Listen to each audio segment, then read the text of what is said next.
Voilà déjà plus d'un an qu'Elisabeth Borne occupe la fonction de première ministre.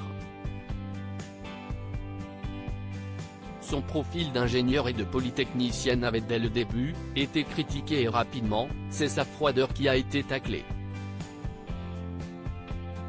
Le moins que l'on puisse dire, c'est que la réforme des retraites qu'elle a dévoilée en janvier dernier n'a pas aidé à redorer son image, et encore moins son recours à l'article 49.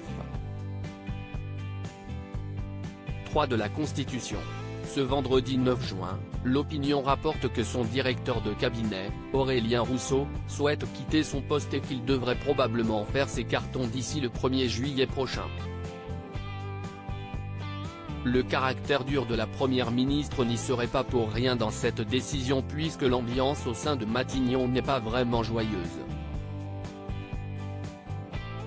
Elisabeth Borne, qui ne semble pas y aller par 4 chemins pour dire le fond de sa pensée à ses collaborateurs, aurait d'ailleurs remis en place un membre du gouvernement qui s'impatientait à sa porte.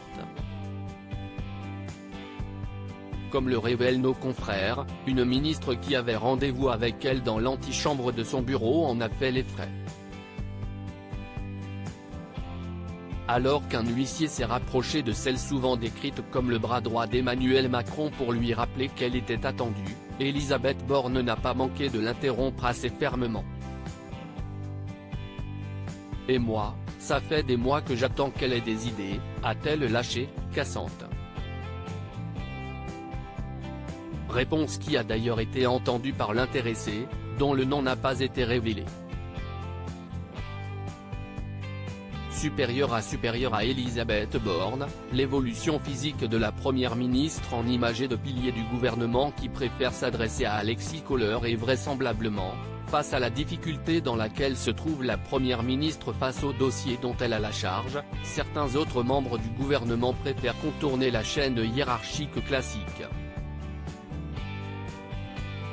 L'Opinion explique ainsi que le ministre de l'économie, Bruno Le Maire, ou encore celui de l'Intérieur, Gérald Darmanin, véritable pilier de la Macronie depuis le premier quinquennat du président de la République, ont pris l'habitude de contacter directement le secrétaire général de l'Élysée, Alexis Kohler, plutôt que de prendre la peine de la consulter. Croyez-vous une seule seconde que Madame Borne gère le dossier immigration avec Gérald Darmanin ? A lâché un membre important de la majorité, moqueur. Même chose du côté de Gabriel Attal, qui serait en lien avec l'Élysée pour parler de son plan sur la fraude fiscale et la fraude sociale. Ambiance. Article écrit avec la collaboration de 6 médias Crédit Photo, Sandrine Tézia Panoramique.